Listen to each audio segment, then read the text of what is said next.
ஒரு இயக்கத்தை, ஒரு விடுதலை போராட்டத்தினுடைய அமைப்பை ஒழிக்கிறதுக்கு 20 நாடுகள் களத்துக்கு வந்தான். 40 நாடுகள் ராணுவ உதவிகளை கொடுத்தான், ராடார்களை குறித்தான், விமானங்களை அனுப்பினான், கொத்து குண்டுகளை கொடுத்தான், பாஸ்பரஸ் குண்டுகளை கொடுத்தான், ஏவுகணைகளை கொடுத்தான், ஆட்லரி பீரங்கிகளை கொடுத்தான். எங்க மக்கள் அடர்த்தியாக நிற்கிறார்கள், வாழ்கிறார்கள் என்று பார்த்து பார்த்து குறிபார்த்து குண்டு போடுவதற்கான சேட்டலைட் கருவிகளை கொடுத்தான்.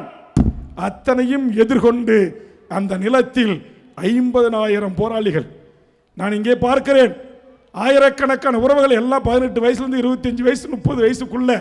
அங்கேயும் அப்படிதான், 18 வயசுலேருந்து 20 வயசு 16 வயசு 17 வயசு 30 வயசுக்குள்ள இளம் பெண்களும் இளம் போராளிகளும் அந்த மண்ணில் தமிழ் ஈழம் என்கிற ஒரு சுதந்திர நாட்டில் நெஞ்சை நிமிர்த்தி, இது என் மண், இது என் நிலம், இது என் நாடு, இது எனக்கான தேசிய கொடி என்று என் முப்பாட்டன் ராஜராஜ சோழனும் ராஜேந்திர சோழனும் தெற்காசியாவை முழுவதும் கட்டி ஆண்ட இந்த சோழ கொடியை அந்த மண்ணில் பறக்க விட்ட மகத்தான தலைவன் தான் வேலுப்பிள்ளை பிரபாகரன் என்கிற அந்த தலைவன்.